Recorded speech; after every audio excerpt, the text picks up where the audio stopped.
All right, Chris, there have been a lot of headlines dominating the NFL landscape over the past week, but I think one of the primary ones is Colin Kaepernick in the workout, the infamous workout.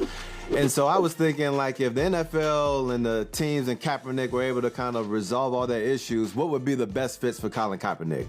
And so I thought about Chicago with Mr. Trubisky's phantom hip in the Rams game, and we've been talking about maybe Cam Newton there and all these other options and that. They just need to move on from Trubisky.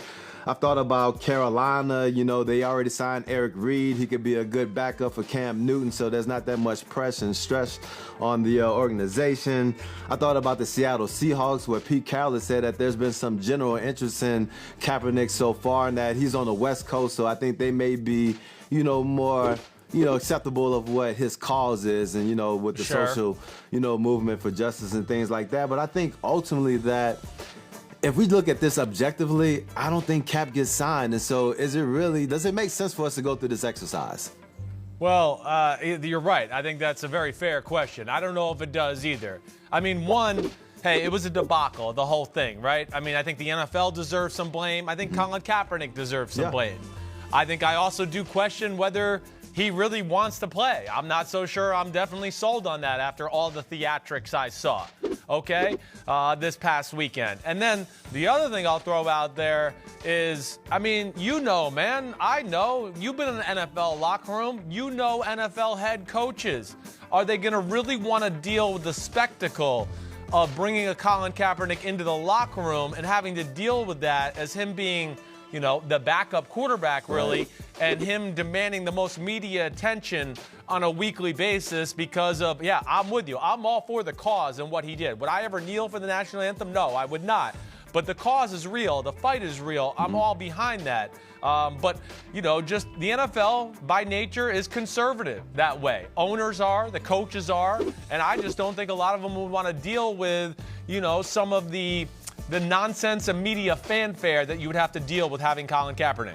Yeah, and like you said, I mean, I think there could be a little bit of blame on both sides. I think if we look at this objectively, we know one thing, that Kaepernick was blackballed from the league. Like, he was definitely capable, a quarterback who could go in and help a team, whether it was like a starter or as a backup for the past 3 years, and that didn't happen. We also have to understand that each side has their agenda. I mean, I think at this point, the league doesn't trust Kaepernick because he's hardcore in his stances and that he's going to be vocal about it. And like you said, it's a conservative league, and so they don't really like how that affects a certain part of their fan base.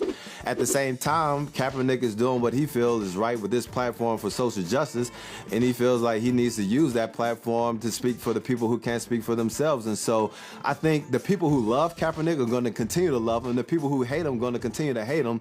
And so when the league came up with this workout, I was like, why would you put this back into the spotlight? And then the only thing that came to me was Marshawn Lynch at the Super Bowl, where he's like, yo, I'm just here so I don't get fined. And I was like, yo, the NFL put this workout together so they don't get sued. There's going to be like some polarizing stances on each side, but most importantly, this is all about the NFL and Cap's lawyers playing chess in between all the noise that's on social media on the outside, and we really just got played for fools because of it. Well, I mean, to a degree, I can't really disagree with anything you said right there. But also to this, as you know, when you're out of the league for 3 years, too, that's not necessarily easy just to jump back in there and start playing again. I mean, we see guys miss 7 or 8 weeks and it takes a little while to jump back in there and get back in. So a lot of things, but I think bottom line, I'm with you. I don't think the NFL, most teams are going to want to deal with the media attention and everything that comes along with it. I think that, we're both on the same page here. I just don't think this is ever going to happen. It's been too long. It's too divisive of a subject now. And he gave the avenue of haters to continue to hate.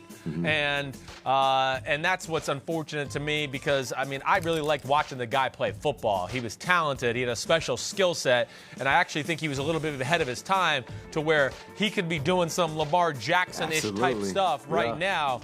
But I don't think we're going to ever see that again. Yeah, unfortunately, that ship has sailed. I mean, like you said, I mean, when you've been out of the game for 3+ or almost 3 years, I mean, it's going to be hard for a team to bring him in and think that he can learn the system and then be a capable player that can help that team. And so at this point, the NFL has their agenda. He has his own agenda.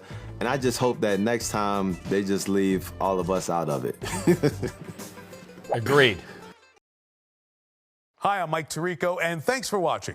Make sure to hit subscribe for the latest news and highlights from NBC Sports.